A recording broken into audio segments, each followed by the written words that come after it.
여러분 반갑습니다. 안녕하세요. 이 목소리 잘 들립니까? 뭐 하울링 같은 거 없죠? 괜찮습니까? 우리 김명수 총장께서 워낙 저를 띄워서 이 발이 지금 제대로 땅에 지금 닿는지 안 닿는지 잘 모르겠습니다. 제가 영도에서 10명의 동지들을 특별히 우리 김명수 총장께서 나를 위해서 초빙을 한다 했을 적에 참 고마웠고, 또 사실 내가 신세진 사람이 국회의원을 하면 할 적마다 신세진 사람이 수백 명, 수천 명, 수만 명입니다. 그런데 잊을 수 없는 사람 중에 한 사람이 김명수 총장입니다. 내가 어려울 적에 정말 도와줬거든요. 말없이 도와줬다, 그런 말이 있죠. 이 사람은 그 정말 안 됩니다. 목이 쉬어라 말 많이 하면서 나를 도와줬어요. 네? 고맙습니다. 이 충효예대학을 제가 우리 유진수 총재님한테 살짝 물어봤습니다. 그러면서 또 진상을 파악을 또 하고 했는데, 참 힘들고 어렵게 세계 유일의 충효예대학을 이끌고 가시는 우리 유진수 총재님, 그러니까 이사장이라 그랬습니까?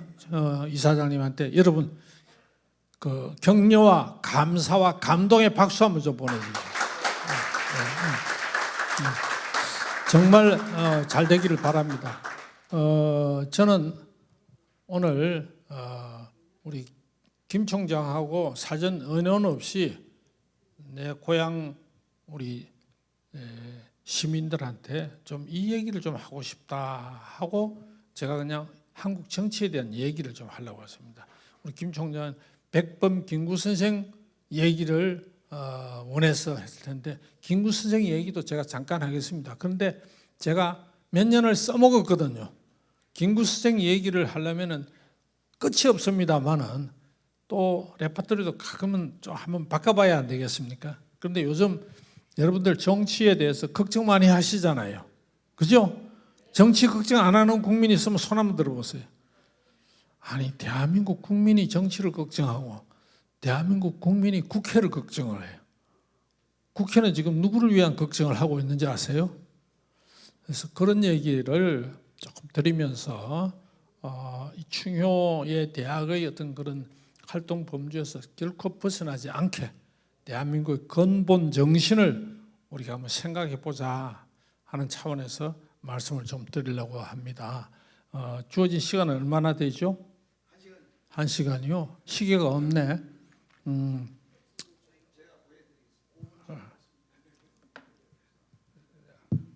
시계를 가끔씩 보면서 핸드폰이 여러 가지로 변합니다.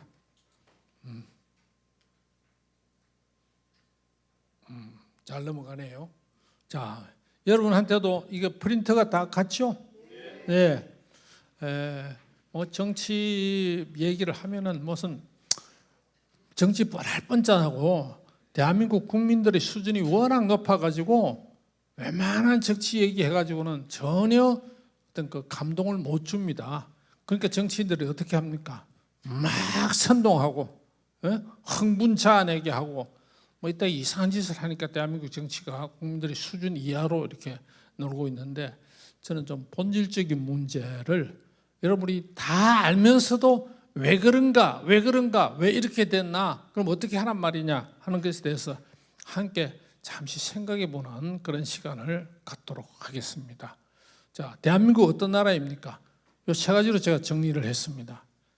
유일한 나라죠. 대한민국이 2개 있습니까?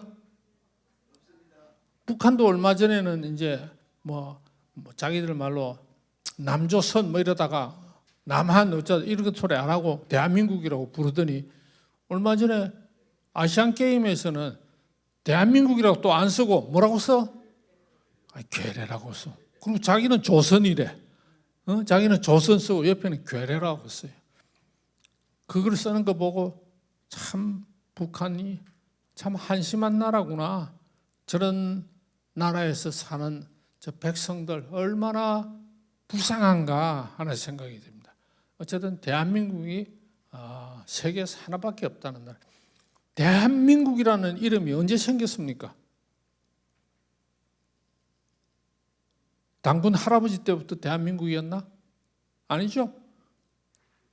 조선시대, 신라시대, 고구려 시대? 아니죠. 대한민국이라는 나라는 1918년 대한민국 임시정부를 상하이에서 선포하면서 대한민국이라는 나라가 발표가 됐어요. 그런데 그때는 이 대한민국에서 이 영토는 누가 지배하고 있었습니까? 일본이죠. 일본 제국주의가 지배를 하고 있었죠. 그러니까 선포는 했지만 대한민국은 실질적으로는 없었어요. 실질적인 대한민국은 그럼 언제 수립되었습니까? 네? 1948년 몇 월 며칠? 8월 15일. 네? 1945년 8월 15일은 대한민국이 해방된 날, 일제로부터. 3년 후 8월 15일 날은 대한민국 정부가 수립된 날. 대한민국이 건국되었다. 이렇게도 말하는 분도 있습니다. 그거 따지려고 하는 게 아니라 어쨌든 대한민국은 수립된 지가 지금 75년밖에 안 됐다. 대한민국의 국민이 된 적도 75년밖에 안 됐다.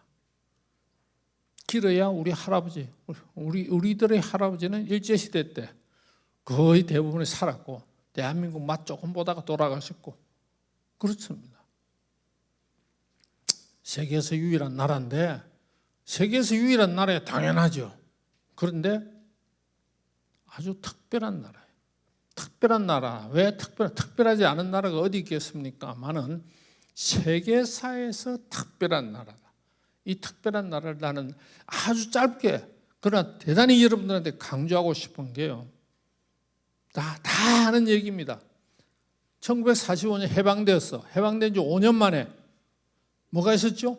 1950년에 뭐가 있었죠? 유교가 있어가지고 우리 국토가 싹 다 유린되었어요.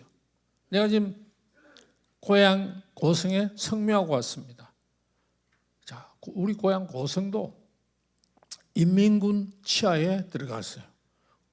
우리 아버지가 인민군 때려잡아야 할 우리 고성에서 1번이 돼가지고 잡히면 죽으니까 60일 동안 산속에서 헤매다가 뼈하고 피골이 붙어가 제로 이 인민군 철수하고 난 뒤에 돌아왔습니다. 5년 만에 전쟁이 일어났어요. 대한민국 국토의 85%가 완전히 유린이 됐어요. 수천만 명이 죽거나 다치거나 굶거나 죽었습니다. 그래서 무슨 말이냐? 1945년 해방돼 가지고 1960년 뭐가 일어났죠? 60년에 뭐가 일어나요? 4.19가 일어났죠. 제가 그때 중학교 1학년이었어요. 아무것도 모르는 나도 막 데모했어요. 그때까지는 세계에서 가장 가난한 나라야. 1960년대 태어나신 분 손 한번 들어보세요. 1960년, 60년대 몇 분 계시네. 60년대 여러분이 태어났을 때는 세계에서 가장 가난한 나라야. 그런데 지금이 그 20년 후인 2023년에 2023년 막 60년 전이면 1963년이죠. 1963년부터 박정희가 뭘 했습니까? 제1차 경제개발 5개년 계획, 그 다음에 5년 후에 다시 제2차 뭐 저런. 세계에서 가장 가난한 나라가 60년 만에 세계에서 가장 잘 사는 나라가 됐다. 이거 기적 아닙니까? 기적이죠. 이런 나라가 있습니까? 없습니까? 없어요. 더구나 식민지를 지냈던 나라가 남한테 원조 없으면은 우리는 국민학교 때 UN 기구 뭐 웅크타 하더니 뭐니 뭐 UNDP니 하는 거 외운 게 아니라 그냥 국민학교 때도 알았어. 그래서 그렇게 해서 원조를 안 주면 우리는 다 굶어 죽으니까. 그런 나라가 지금 원조를 하는 나라. G7 회의라고 있죠. G7 회의. 우리가 G7 회의에 지금 계속 참석하고 있어. G8 회의를 하자. 거기도 계속 참석하고. G20, G20 회의. 그건 참석한 지 오래됐어요. 이렇게 큰 나라가 됐어요.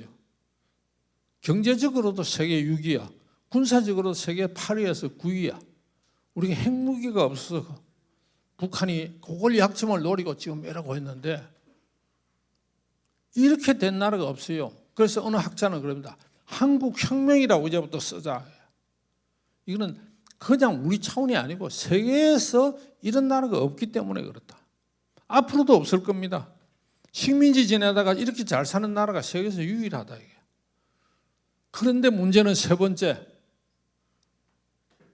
이런 기적을 이룬 나라인데 만족을 못하고 자기 자신에 대한 자존감이 없어요.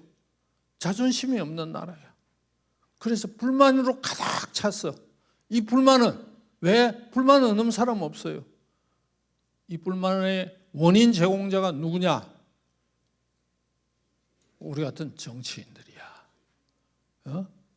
그래서 대한민국 국민들이 이제 정치인들이 버릇을 가르쳐주지 않으면 안 되게 돼 있어요. 불만이 가득 찬 집구석 잘 되는 거 봤습니까? 이 나라도 이렇게 우리가 피땀 흘려가지고 목숨을 걸고 나라를 살리고자 월남전에도 뛰어들고 독일의 그 수천 미터 지하 탄광에도 뛰어들어가고 우리 간호사들이 그 죽은 사람 시체 닦아주고 이래가지고 그런 나라 아니에요. 아무도 없던 나라가 지금 만족을 못하고 자기 나라에 대해 자긍심을 못하는 세계에서 20세기에 태어나가지고 20세기에 사라진 나라가 한두 나라가 아닙니다.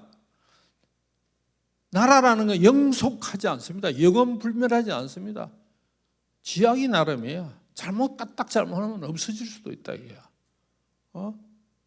북한이 저 세계에서 가장 형편없는 나라인데 말이야. 핵무기 가지고 뭐 공갈 치고 뭐 하고 하면은 꼼짝 못하고 눈치 보고 이러면 대한민국 살아날 수 있어요. 윤석열 정부가 들어서 가지고 이제 북한에 대해서 고개 쳐들고 뭐 하니까 그렇게 우리를 못 살게 굴던 중국이 한국을 보는 눈이 조금씩 지금 달라지고 있어요. 중국의 변해야 북한을 변하게 할 수 있습니다. 그래서 나라의 희망이 조금은 지금 보이는 것 같아요. 어쨌든 유일한 나라고 특별한 나라고 그러나 반면에 만족할 줄 모르는 불만 가득한 나라. 이게 대한민국이다. 그러면은 우리 대한민국의 위상이 실질적으로 세계적으로 어떻는지 한번 살펴보겠습니다. 요거는 해마다 세계 여러 기관들 중에서 가장 정통성이 있는 기관 3개를 골라가지고 그걸 통계를 낸 것이요. 이거는 제 통계가 아닙니다. 잘 나오나요? 이거다. 이 양반이 쓴 책에서 내가 그대로 옮겨온 겁니다. 이 박찬욱이라는 교수는요, 서울대학교 정치학과 교수를 수십 년 하다가 작년에 정년퇴임을 했어요. 정년퇴임직 할 때 당시 마지막 보직은 서울대학교 부총장으로. 대학은 총장이 제일 높죠. 우리 김 교수 그렇죠. 총장님 부총장으로 재직하다가 물러난 사람의 것을 제가 그대로 그 사람이 만들어낸 거예요. 그 사람은 지가 만들어낸 게 아니고 이 세계적인 기관에서 발표한 것을 자기가 정리했을 뿐이에요. 그래서 세계 그 기관마다 달라요. 여기 있습니다. 프리덤 하우스가 있고 저 이코노미스트가 하는 이코노미스트 인덱스 유니트라는 민주주의 지수가 있고 또 VDM이라는 건 스웨덴의 유명한 세계적인 연구 이 3가지를 합해가지고 한 것입니다. 그래서 그 순서대로 해요. 단위도 다 달라요. 그래서 거기 조사 기관마다 어떤 나라는 197개국을 대상으로 하고 어떤 나라는 167개국을 하고 어떤 나라는 178개국을 하고 어쨌든 거기에 들어가는 민주주의를 제대로 하고 있는 나라를 22개 나라로 이렇게 꼽아서 그래서 제일 잘 되고 있는 나라 8개, 중간이 9개, 마지막 5개. 한국은 어디 있어요? 맨 밑에 꼬레비로 있어.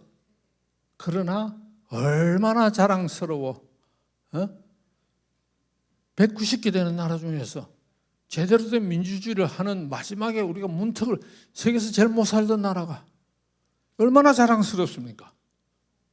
여기에 대해서 이 예리한 학자는 분석을 시다맣게 해놓은 것을 내가 조금 더 줄여놨어요.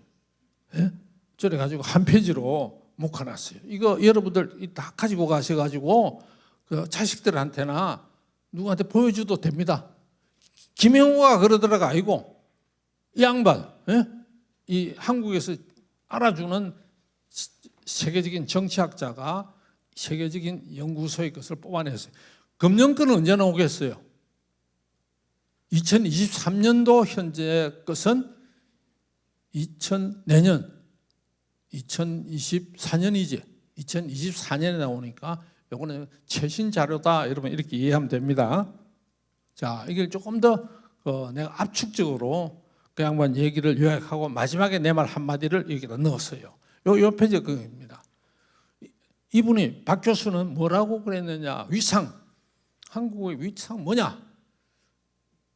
자유민주주의를 향유하는 국가 중에서는 중심에 있다? 뭐라고 했어요? 끄트머리에 있다. 주변에 있다. 주변에 있는 것만 해도 어디야? 그죠? 몇 년 전에는 우리가 꿈도 못 꿨는데. 그런데 토를 딱 달아놨어요. 학자들은 그냥 지나가는 법이 없습니다. 토 딱 달아놨어요. 현 수준에서 어떻게 되면 그냥 가만히 있으면은 비자유민주주의로 퇴보한다. 추락할 가능성이 농후하다. 그래서 내가 이거 100번 김구 선생도 중요하지만은 김구 선생 얘기도 나중에 할 겁니다. 이거 우리가 알아야 된대요. 추락 가능성이 굉장히 농후한 나라. 왜? 한마디로 제가 처음에 얘기했죠. 국민이 나라를 걱정하고 국민이 정치인을 걱정하고 국민이 국회를 걱정하는, 그러니 지금 불안하고 위험한 어떤 지경에 있다. 그러면서 또 그러나 실망하지 마라. 35년 이상 민주주의가 붕괴하지 않고 지속된 나라도 몇 안 된다. 35년, 왜 35년일까요? 여러분 빨리 머리 돌려보세요. 지금부터 35년 전에 몇 년입니까? 1900 몇 년이에요?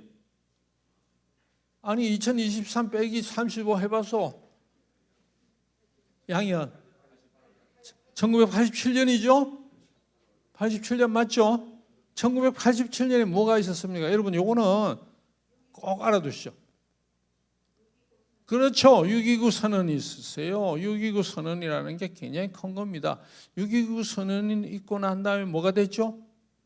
헌법을 개정했습니다. 6.29 선언이 목소리가 뭐였습니까? 내가 그때 아까 우리 김명수 총장이 나를 소개할 때 국무총리 정무비서관, 내 그때 국무총리 정무비서관을 해가지고 한 달 동안 집에 못 들어갔어요. 왜? 광화문 거리에 수십만 넥타이 부대가 밤새도록 몰았어요. 대통령은 내 손으로, 대통령은 내 손으로. 넥타이 총동원됐어요. 한 달 동안 정무비서관이 갈 수가 있나? 더구나 그때 총리실이 광화문에 있었거든. 그래서 헌법이 개정됐습니다. 그래서 지금 헌법을 이른바 87년 체제다. 이거 여러분들 모대와도 관계 없습니다만, 그래서 35년간 민주주의가 지속되었는데 이 민주주의가 어떻게 해서 붕괴하지 않았다. 이건 대단한 거예요. 87년 체제가 들어선 이후에 첫 번째 대통령 노태우, 두 번째 김영삼, 세 번째 김대중, 네 번째 노무현, 다섯 번째 이명박, 여섯 번째 박근혜, 일곱 번째 문재인, 지금 윤석열. 이렇게 됐어요. 내가 이 대통령 얘기를 조금 이따 하겠습니다만, 이건 우리가 말이야. 1990년대 우리는 87년 체제를 지금 유지하고 이제 1990년대 소련이 붕괴되고 하면서 동구권에 또 중앙아시아의 공산주의 뭐 있는 나라 다 붕괴되고 민주주의 들어서고 뭐 자고 하다가 그거 다 도로목 돼버렸어. 독재 체제로 회귀하고 있는데 우리는 지금 계속되고 있어요. 민주주의가. 그래서 나는 희망이 있는 나라다 이거야. 그럼에도 불구하고 오늘 우리 이제 충효 예대학의 참 좋은 점이 이게 우리 정치 문화가 낮아요. 정치인들이 문제예요. 이것도 박찬욱 교수 얘기입니다. 이게 예? 그런데 여기 내 표시해놨죠. 시민의식을 배양할 기회가 없었다. 시민의식. 부산 시민 여러분, 나는 고성 다녀봤지만 고성 군민 여러분, 시민의식을 가져야 돼. 시민이 민주주의를 지킵니다. 내 마지막에다가 써놨지. 고대 그리스 민주주의는, 고대 그리스 민주주의 여러분 다 저 초등학교 국민학교 때 다 배웠죠. 고대 그리스 민주주의가 거기서 시작이 됐다고. 그 시민들이 했어요. 고대 그리스에서 가장 유명한 철학자 한 사람만 내보세요. 가장 유명한 철학자. 여기서 얘기 나왔는데 소크라테스야. 소크라테스, 플라톤, 아리스토텔레스 뭐 수없이 많은데 소크라테스가 제일 유명하죠. 그 소크라테스가 그리스 시민이야. 아테네 시민이야. 그런데 소크라테스는 군인이었습니다. 이상하죠? 철학자 소크라테스는 고대 아테네 민주주의가 꽃을 피우게 된 여러 가지 이유 중에서 첫 번째 들으라 하면은요, 시민들이 그 도시를 지켜냈어요. 뭘로? 군인으로서. 그래서 시민 이꼴 군인이야. 시민이라 그러면 전부 군인이 돼야 돼. 군대 가야 돼. 그래서 그리스 저 역사책을 보면요, 아버지, 삼촌, 조카, 동생 전장터에서 다 죽어. 자기도 막 따라져. 전쟁이 일상화되어 있고 군대 안 가는 게 있을 수가 없어요. 소크라테스만 해도 4번 군대에 가서 죽을 똥 살똥 싸웠다 하는 게 기록이 나와요. 그러니까 의무와 책임을 다하는 거예요. 시민의식이라는 것은 의무와 책임을 다하는 거예요. 요새 내가 내 친구들, 우리 벌써 70대 후반에 들어섰으니까 꼰대들이거든. 꼰대야. 그죠? 뭐라고 하면은 잔소리해서 하면 다 싫어해. 아들도 딸도 며느리도 사위도 말만 하면 싫어하는 거야. 그래서 우리끼리 앉으면 푸념을 해서 새끼들 말이야 뼈 빠지게 키워놨더니 이것들이 날 뭘 취급해 이러는데, 그래서 내가 그래요. 니나 내나 꼰대인데 꼰대 안 되는 방법 하나 있다. 그래. 뭐냐? 니 아파트 살지? 여기도 아파트 안 사시는 분 손 한번 들어보세요. 소수죠. 그죠? 지금 거의 아파트 또는 아파트 비슷한 뭐랍니까? 빌라, 주상복합 다 살 거야. 난 주상복합인데 되게 덥다고요. 바람도 잘 안 통하고 가격도 잘 안 오르더라고. 그런데 내가 그래요. 꼰대 소리 안 듣는 방법 딱 하나 있다. 뭐냐?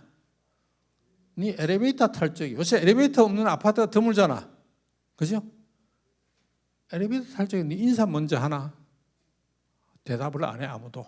우리 꼰대 친구들. 엘리베이터 타면 무조건 인사해라고. 야, 인마 알지도 못하는데 왜 인사하는 거야? 인마 알지 못하니까 인사해야지. 알면은 그쪽에서 니한테 먼저 인사할 거 아니냐?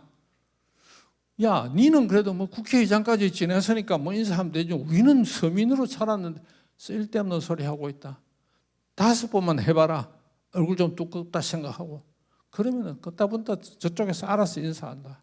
꼰대 안 되는 법은요, 한 가지밖에 없습니다. 내가 먼저 고개 숙이는 거야. 할 말 내가 먼저 안 하는 거예요. 아이고 수고했다 며느라 하면 되는 거예요. 물을 엎지르든 무슨 가위로 못을 찢든 말이죠. 그러면 제가 아이고 죄송해요 어머니 이럽니다. 나도 엘리베이터 안에서 인사하는 게 지금 한 80%는 되는데 20%는 또 안 되더라고. 아이고 내가 안 했구나. 이 버릇이요 쉽지 않습니다. 여러분 인사 먼저 하는 거. 모르는 사람한테 인사한다는 게 처음에 잘 됩니까? 표를 얻어야 되는 국회의원들 나도 말이야 지적 많이 받아서 김명수나 말이지 우리 이영이나 이런 사람 보고 아이고 말이야 그때는 의장 아니었으니까 위원장님 말이야 사람 보면 인사 먼저 하시오. 인사하려고 노력하는데도 남이 그렇게 안 받아주는 거예요. 인사하는 거. 시민의식은요 그 공동체 자기가 소속하고 있는 공동체를 지가 지킨다. 맨날 남 탓하는 거야 남 탓. 우리나라 사람은 남 탓하는데 아주 그게 돼 있어요. 그 남 탓하면 안 됩니다. 지 탓부터 먼저 해야 돼. 선거에서 이기면은 지 잘나서 이길 거예요. 지면은 저놈 때문에 내가 떨어진 거예요. 저놈이 날 안 도와줘서, 저놈이 날 배신해서, 저놈이 날 어떻게 해서. 그러면 자기 책임부터 자꾸 하면은요. 다릅니다. 요번 강서구청장 선거에서 국민의힘이 참패를 했어요. 그죠? 그것도 여러 가지 이유, 이게 잘못 따지지 말고 내가 잘못한 거 어디 있느냐. 그것부터 시작하면은요 답이 나옵니다. 다음 선거 이길 수 있어요. 그러나 남 탓하면은 다음 선거 완패입니다. 그런 자세가 필요합니다. 자, 요것만 하고 이쪽 자, 지난 5년간의 서서히 민주주의가 퇴행한 구체적인 예로요. 최장집 교수와 신기욱 교수 이 두 사람은 여러분 기억해도 괜찮습니다. 최장집 교수는 좌파 이론가의 대부입니다. 신기욱 교수는 내가 특별히 좋아하는 교수인데 스탠포드 대학의 종신 교수고 스탠포드 대학에서 아시아 태평양 연구소라고 세계에서 제일 큰 아시아 태평양 연구소인 그 한국 사람이에요. 이 사람이 한 말이에요.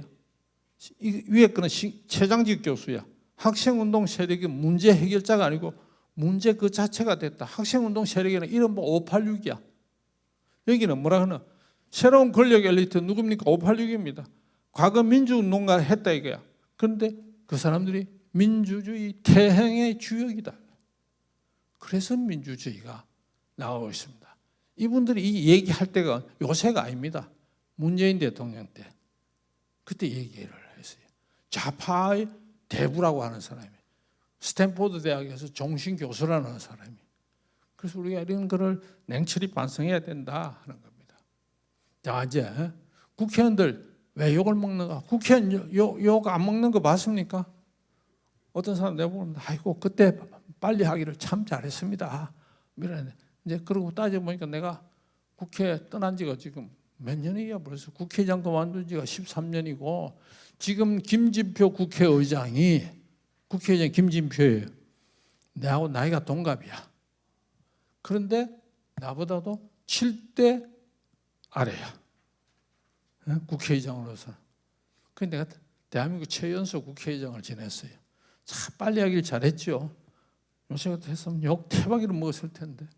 왜 욕을 먹습니까?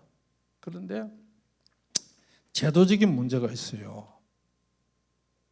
우리나라 국회의원 300명이야. 단원제야. 상원도 하원도 없고 한원에서 단원제가 국회의원 300명이 담당하기에는 대한민국 너무나 복잡하고 미묘하고 다양하고 다기합니다. 이게 할 수가 없어요. 전문가들로 가지고는 될 수가 없습니다. 그런데 요즘은 이게 문제야. 대안 제시할 생각 안 합니다. 대안 제시하는 국회의원이 없어요. 사라져버렸어요. 두 번째, 지방자치가 제대로 지방자치 안 돼 있어요. 지방자치가 좀 돼 있으면은 지방의 문제 가지고 서울까지 안 올라오는데 지방자치가 안 돼 있어요. 아까 얘기했죠. 안 되면 남 탓하거든. 안 되면 전부 중앙정부 탓하고 안 되면 전부 윤석열이 탓하는 거야. 이런 것도 우리가 지금 고쳐야 될 겁니다. 그래서 결국은 뭡니까? 의원수가 너무 많다. 300명이 먹고 몰고 특권이나 누리고 말이 되느냐? 세비나 축내고 외유나 갖고 말이죠. 폭언하고 이런 국회의원들이 있습니다. 이런 희한한 국회의원들은 언론에서 텔레비에서 놓치지 않고 또 다 부각을 시켜주거든요. 그러니까 국회의원들이 더 욕을 먹는 거예요. 자, 그런데 국회의원 수준 낮습니까? 국회의원들 수준이 낮아서 그러는데 정치인은 선발 기준이 있습니까? 시험 봅니까? 교육과정 국회의원 되기 전에도 국회의원 된 후에도 교육과정이 없습니다. 그러니까 이런 사람 눈에 많이 띄어요. 적임자가 아닌 사람이 말이지. 아무리 봐도 저 사람 적임자 아닌 것 같은데 어떤 그 사람 이름은 안 되겠습니다. 현역 국회의원이 말이야. 지난번에 뭐 할 적에 보니까 이모 교수라고 그랬는데 니는 뭐 이모하고 뭘 하느냐 말이야. 기억나죠? 한글도 제대로 못 읽는 일부러 못 읽으려고 그랬겠는지 이모 교수와 이모하고 그것도 구별을 못한다면 말이 되겠습니까? 그런데 요거는 분명합니다. 한국 국회의원하고 미국 국회의원하고만 비교해 볼까요? 학력, 경력, 이력 한국 국회의원이 여기에 있으면 미국 국회의원이 여기예요. 이거 아닙니다. 이겁니다. 예컨대 미국 국회의원이 하원이 한 550명 정도 되고 상원이 100명 해서 650명이 넘는 의이고 한국보다 2배 이상 숫자만 인구야 뭐 훨씬 더 많죠. 그런데 그 600~700명 되는 미국 국회의원 중에서 장관 출신, 차관 출신 한 사람도 없습니다. 우리는 장관 출신, 차관 수두룩합니다. 대학교 총장도 많습니다. 노조위원장 많습니다. 판사, 검사, 그냥 판검사가 아니고 뭐 법원장, 무슨 검찰 뭐래서 높은 자리 했던 사람, 대학교 총장 수두룩합니다. 미국에 그런 사람 한 사람 없어요. 그런데 미국 한국 국회는 왜 수준이 낮고 무식하다 그럴까? 하는 짓거리가 그렇거든요. 그런 사람은 눈에 띄게 되었습니다. 그 다음에 요겁니다. 시간이 없어서 긴 얘기는 안 하겠는데요. 왜 역대 대통령은 불행해졌는가? 노태우에서 문재인이 이렇게까지 깜방에 안 간 사람 있으며 부엉이 바위에서 뛰어내리기까지 하고 대통령이 안 간다고 해가지고 자식들이나 형님이 깜방에 가고 이게 참 나라의 창피요. 나라가 이래서 되겠습니까? 그래서 대통령의 불행은 나라의 불행이고 나라의 수치가 되어버렸습니다. 나는 문재인 대통령하고 5년 내내 사이가 안 좋았어요. 그러나 나는 문재인 대통령 까먹고 가는 거 원하지 않아요. 그 사람을 두둔하고 싶은 생각은 요만큼도 없고 다만 역대 대통령들이 까먹고 가는 거. 대한민국이 얼마나 세계적으로 우습게 보이나. 나는 딱 이 한 가지 때문에. 그래서 나는 문재인 대통령이 빨리 지 잘못을 국민한테 머리 숙여서 사과했으면 참 좋겠다. 그런 국민 화합을 가지고 올 수 있지 않겠나 하는데 그런 또 참모도 없는 것 같아요. 그런 걸 건의하는. 정치 불신. 정치 잘한다 정도 정치를 불신합니다. 불신하는 기본적인 이유는요. 갈등 때문에 그렇습니다. 대한민국은 갈등공화국이에요. 항상 싸웁니다. 본래 갈등이라는 것은요. 어디서 나느냐. 모든 역사학자들, 정치학자들이 다 증명하고 있습니다. 어디서 갈등이 생기느냐. 민족 갈등. 한 나라 안에 몇 개 민족이 삽니다. 소수민족 어쩌고 저쩌고 하지 않습니까? 몇 개 민족이 살아. 종교도끼리 요새 지금 저 어딥니까? 가자 지구하고 이스라엘하고 막 싸우잖아요. 그게 뭡니까? 민족이 다르고 종교가 다르고 당연히 언어가 다르요. 문화가 다르요. 대한민국 한민족입니다. 종교의 자유가 있습니다. 종교 간에 싸움 없습니다. 언어, 사투리 없는 나라 어디 있어? 언어 갈등 없어요. 다른 나라는 통역 없이는 의사소통이 안 되는 나라들이 한두 개가 아니에요. 문화 갈등 없어요. 이런 나라들이 갈등 지수가 높은데 우리는 그런 거 하나도 없는데 왜 갈등이 높으냐. 결론은 뭡니까? 선거 유죄야. 선거만 하면은 갈등 지수가 올라가. 왜? 정치인들이 계속 부추겨서 부추깁니다. 갈등을 부추겨. 근데 이제는 좌우 간의 갈등, 지역 간의 갈등, 세대 간의 갈등, 계층 간의 갈등, 돈원 간의 갈등, 뭐 붙일 수 있는 거 다 붙여. 수도권이냐 비수도권이냐, 인서울이냐 아웃서울이냐, 강남이냐 강북이냐. 그러다 요즘은 또 젠더 간에 이대남이냐 이대녀냐. 이준석이 얘기 여기 이 대목에서 함께 할게요.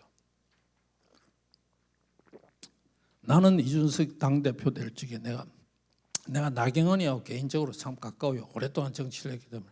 나경원이 당연히 내한테 손을 벌리는데 나는 이준석 편을 들었어. 나경원이가 나를 굉장히 서운하게 생각을 했어. 왜? 나는 젊은 이준석이가 당을 바꿔야 된다. 그래야 정권 교체가 가능하다. 이렇게 생각하고 이준석이를 적극적으로 내가 밀어줬어. 나경원이 기분이 좋았겠어 나빴겠어? 당연히 싫죠. 자기가 안 도와요. 그런데 이준석이 대통령 선거 때 뭘 했습니까? 이대남, 이대녀 분리를 했어요. 이대남은 윤석열을 찍고 이대녀는 어떻게 했습니까? 이재명을 찍었어요. 그런데 통계를 보니까 이대남이 윤석열을 찍은 것보다 이대녀가 이재명을 찍은 게 더 많아요. 전략과 작전의 100% 실패입니다. 가만 놔두면요, 이렇게 뭉치지 않은 속성이 2대녀, 3대녀예요. 20대, 30대 여성들 절대 안 뭉칩니다. 지 할 일 많은데, 근데 왜 이렇게 갈등을 이렇게 뭉쳐놨느냐? 더구나 형수한테 그 쌍욕을 해대고, 그 탤런트 김 누굽니까? 그 유명한 탤런트 하고 말이야 1년 반 동안 그런 짓을 돈 한 푼 안 주고 한 사람. 아니 2대녀 3대녀가 그 사람한테 표를 찍다니, 이 여러분 말이 됩니까? 이건 이준석 씨가 하나만 보고 둘을 못 봤기 때문에 그래요. 나는 그때부터 이 사람을 또 하나의 갈등 분자구나, 갈등 인자구나. 이 정치인이 이러면 안 됩니다. 포용하고 화합하고 이렇게 해야지. 그래서 이번에 강서구 서울 강서 보궐선거에도 보니까 또 이쪽 여성들이 또 싹 돌았어요. 이런 식으로 갈등하면 뭐가 남아요? 예? 이거 추리고 저거 추리고 하면은요, 결국은 꼬랑지하고 뼈만 남습니다. 우리 참 이렇게 안 해야 돼요. 이 정치인들이 크게 반성해야 돼. 정치인들이 반성을 못하면 어떻게 됩니까? 이런 중효예대학 같은 데서 반성시키지 않으면 안 된다. 그래서 내가 오늘 작심하고 온 겁니다. 자, 나는 문재인 대통령이 한 것 중에서 제일 잘못한 것이 이겁니다. 예? 우리는 외국과 무역을 하지 않으면 먹고 살 수가 없는 민족이야. 그렇습니까? 안 그렇습니까? 우리나라에서 생산되는 게 뭐가 있어요? 우리 것이 좋은 것이요. 그러나 우리가 팔아먹어야 됩니다. 그런데 바로 옆에 있는 일본하고 괜히 그 위안부 문제 가지고, 위안부 문제 가지고 국교가 파탄이 날 뻔했어요. 그래서 일본이 우리한테 뭘 많이 걸었잖아요. 블록케이트를 쳤죠. 봉쇄를 엄청나게 했죠. 그럼 우리 경제는 어떻게 됩니까? 일본 놈이라고 기분 나쁜 거 하고, 그렇다고 해서 관계를 멀리하고 무역을 안 하고 경제 협력을 안 하고, 이건 다른 거예요. 그렇잖아요.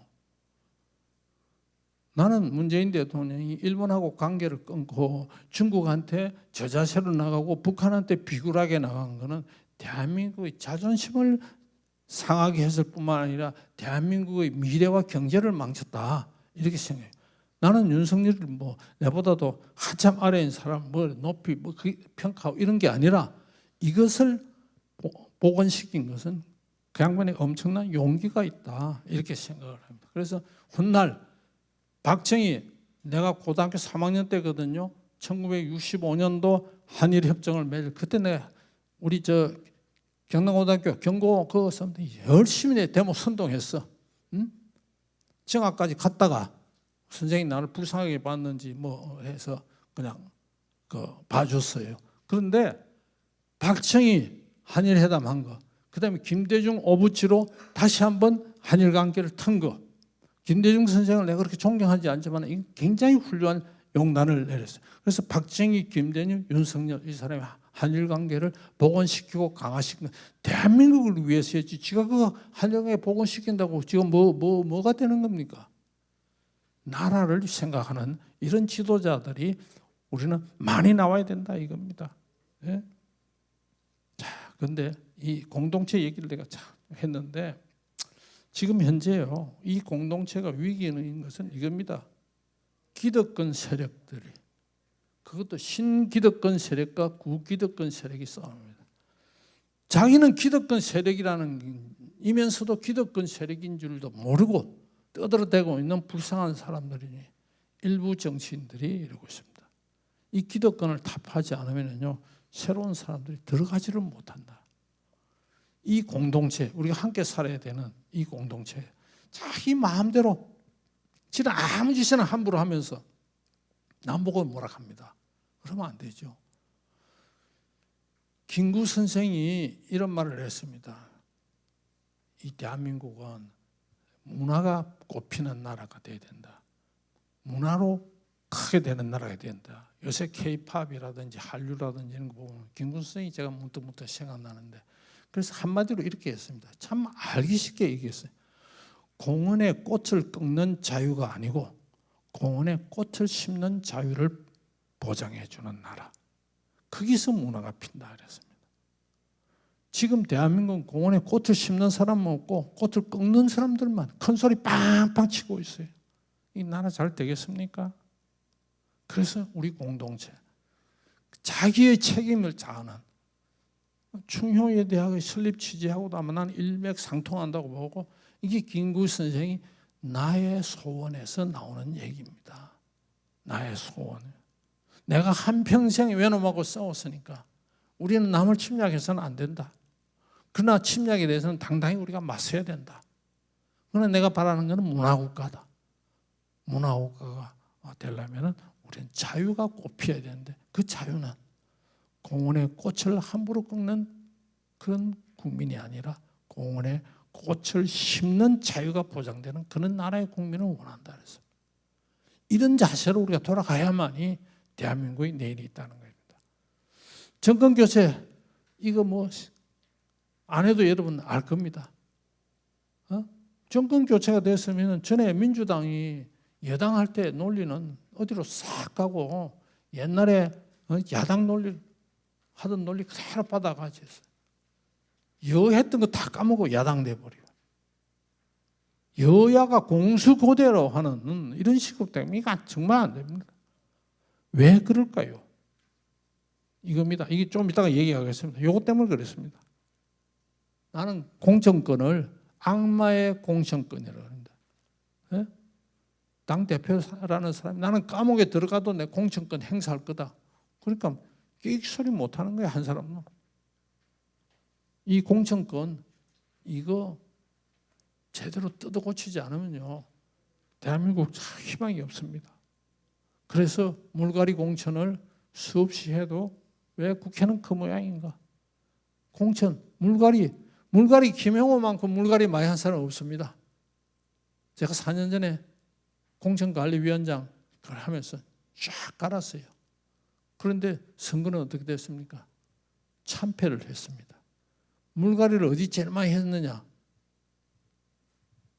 부산, 울산, 경남, 대구, 경북 이 영남권의 물갈이를 한 45% 했습니다. 반 깔았어요.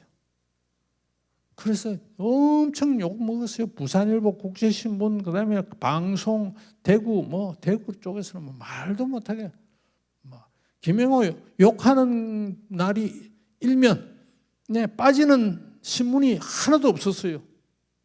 매일요. 그렇게 욕을 얻어먹었는데 물갈이 많이 했다고 그렇게 욕먹은 이 영남 지방에서는 역대 우리 정당 사상 최대의 성과를 거둬서 제일 많이 이겼어요. 영남권에서 제일 많이 이겼어. 대구 경북에는 탈당회가 무소속으로 나온 홍준표 한 자리 빼고는 싹쓸이 다 했어요. 내가 그렇게 반을 잘랐는데 홍준표는 그럼 민주당을 제치고 돼 있느냐? 아닙니다. 내한테 공천받은 그것도 여성 의원이 2등하고 지가 1등해서 아슬아슬하게. 그렇게 공천 잘못했다고 하는데도 공천에 대해서 말이 없었던 수도권에서는 참패했어요. 왜 이런 현상이? 선거 얘기는 오늘 할 시간이 없어서 안 하겠습니다만 선거는 전략이 엄청나게 중요한데 선거 전략을 제대로 못했습니다. 오늘 우리 김명수 총장한테 보냈는데 시간 되면 우리 회원들한테 한번 보내시면은 선거에 어떤 전략으로 임해야 되느냐 하는 얘기. 그건 오늘부터 일주일 전에 제가 한 인터뷰인데 오늘 전면 통면 기사로 났어요. 근데 저는 그 일주일 전에 강서구청장 선거가 칠 거라고 예상을 했습니다. 우리 같은 사람은요, 정치 오래 하고 그다음에 앞으로 정치할 생각이 없는 사람, 마음을 비운 사람 눈에는 보입니다.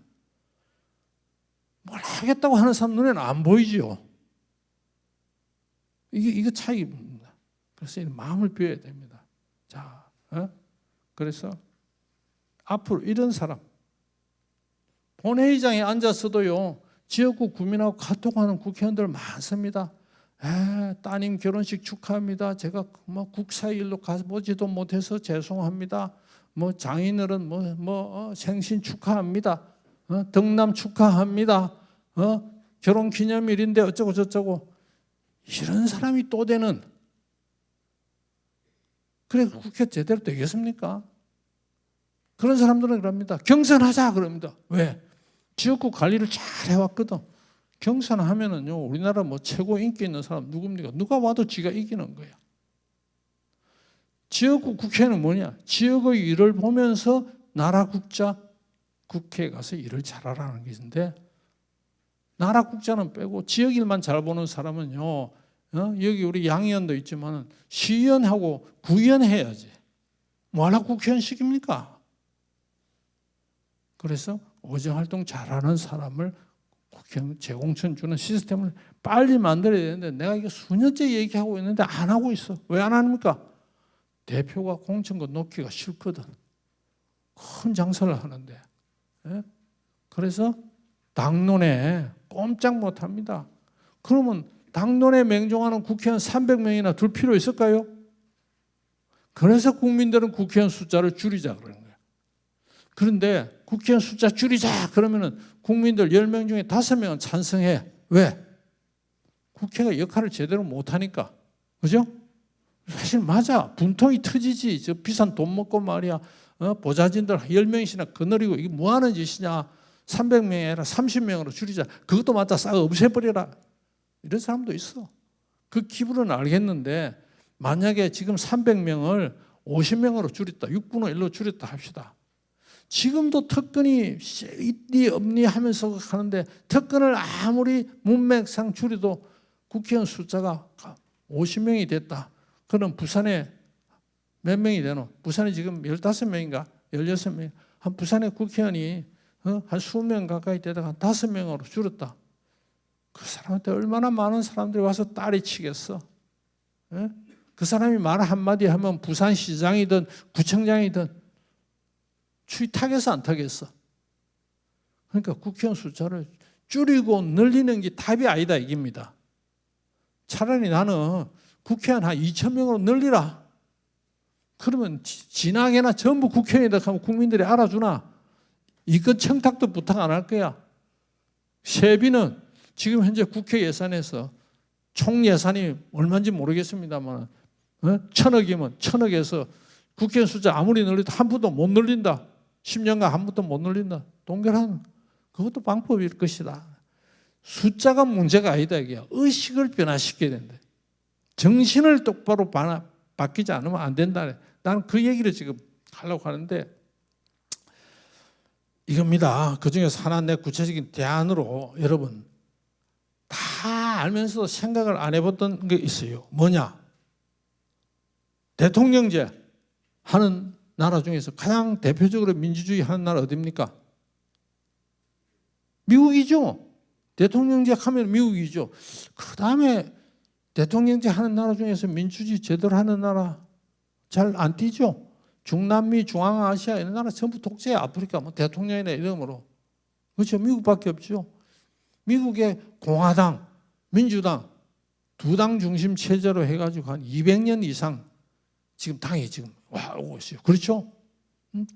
무소속 대통령 된 적 있어요, 없어요? 매그 못 쳐요. 왜? 들어가지를 못하니까. 그런데 그 역사와 전통에 빛나고 수십 명의 대통령을 배출한 민주당과 미국의 공화당의 당대표가 누굽니까, 여러분? 당의 사무총장이 누굽니까? 당의 총재, 부총재가 누굽니까? 당의 대변인 누굽니까? 생각 안 나죠? 왜 생각 안 날까요? 없기 때문에. 없어요. 그래서 우리가 대통령제를 하려고 그러면은 미국 거 제대로 알고 해라 이거야. 예? 당대표, 사무총장, 무슨 대변인, 부총재, 부대표 뭐 이런 하나도 없어요. 그러면 당대표 두고 뭐 두고 하려고 뭘 해야 됩니까? 그 의원내각제 해라 이거야. 우리는 이것 따위고 저것 따위고 좋은 거는 지가 다 빼먹고 책임져야 될 거는 싹 빠지고 제대로 된 민주주의가 아니다. 그러니까 우리가 주변적 민주주의다 이게. 조금만 잘못하면 헛발 한마디만 디디면 추락할 가능성이 있다 이게. 그래서 우리가 하려하면 제대로 하자. 이게 제 주장입니다. 자, 마지막. 국가 발전에 정치하고 국회가 제대로 역할을 했다고 믿는 사람 여기 계시면 손을 한번 들어보세요. 왜 못할까요? 왜 못할까요? 예? 여러 가지 이유 중에 여기서 한 가지만 들자면요. 지금 5년 단임제 때문에 그렇다. 요새는 얘기들 안 하는데 내가 2018년도 10년 만에 김대중 노무현 10년 만에 이명박 대통령이 정권 교체가 되자 내가 국회의장이 됐습니다. 국회의장이 되자마자 국회의장 제1성이 개헌을 해야 된다. 헌법을 바꾸자. 그래서 내가 이명박 대통령하고 사이가 나빠진 거예요. 틀어진 거예요. 이명박 대통령이 오해를 단단히 했어요. 아, 내 대통령 돼가지고 아직 잉크도 안 말랐는데 개헌을 하자니 이게 말이나 되느냐. 근데 유감스럽게도 중간에 대화 채널이 단절이 됐기 때문에 이명박 대통령 다른 면에서는 다 뛰어난데 그분이 정치적 경험이 아무래도 낮잖아요. 정치를 별로 안 해보셨잖아. 사업에서 뛰어나신 분이죠. 옆에서 속닥속닥 하니까 잘 못 알아듣네. 김영호가 땀만 먹고 그럽니다. 올라가면요 귀가 얇아질 수가 있어요. 내가 무슨 땀만 먹었겠어요. 땀만은 먹었죠. 뭐냐? 대한민국 잘 되는 마음 먹었죠. 역대 대통령 더 이상 불행해지면 안 되겠다 싶어요. 그때 개헌했으면요 대한민국 달라졌습니다. 그때가 찬스였는데 놓쳤어요. 지금 김진표 의장이요, 요 앞에 직전 의장이 박병석 의장입니다. 현재 국회의원이에요. 대한민국만 국회의원의 임기와 국회의장의 임기가 달라. 이것도 앞으로 고쳐져야 되는 거예요. 그런데 이 박병석 의장이 나보고 이 공동 국회의장 특별자문위원회 공동의장을 맡아달래요. 그게 뭐였냐?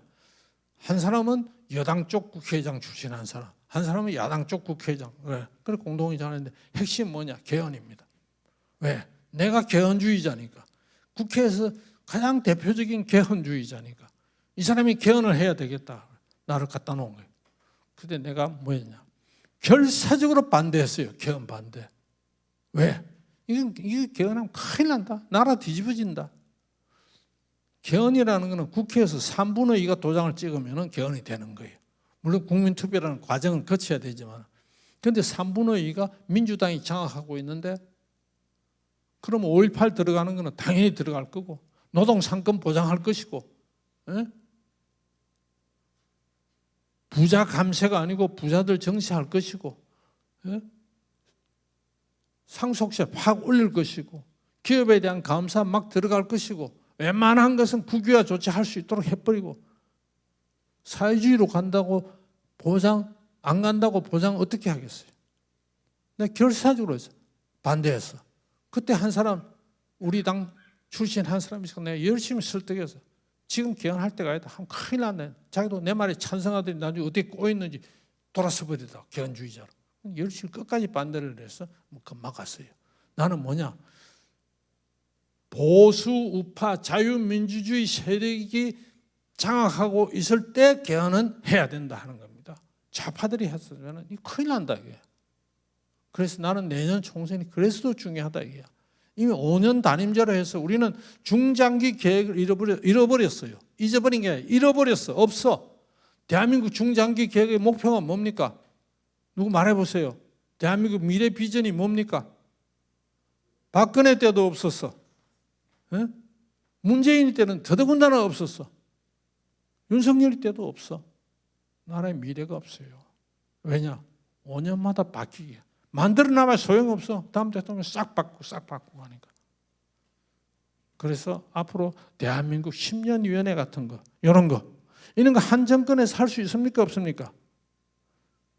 교육이다, 저출산이다. 저출산 50년 후면 대한민국의 인종이 사라지는데 어느 정권도 말만 내지 하고 왔잖아. 연금, 노동, 복지.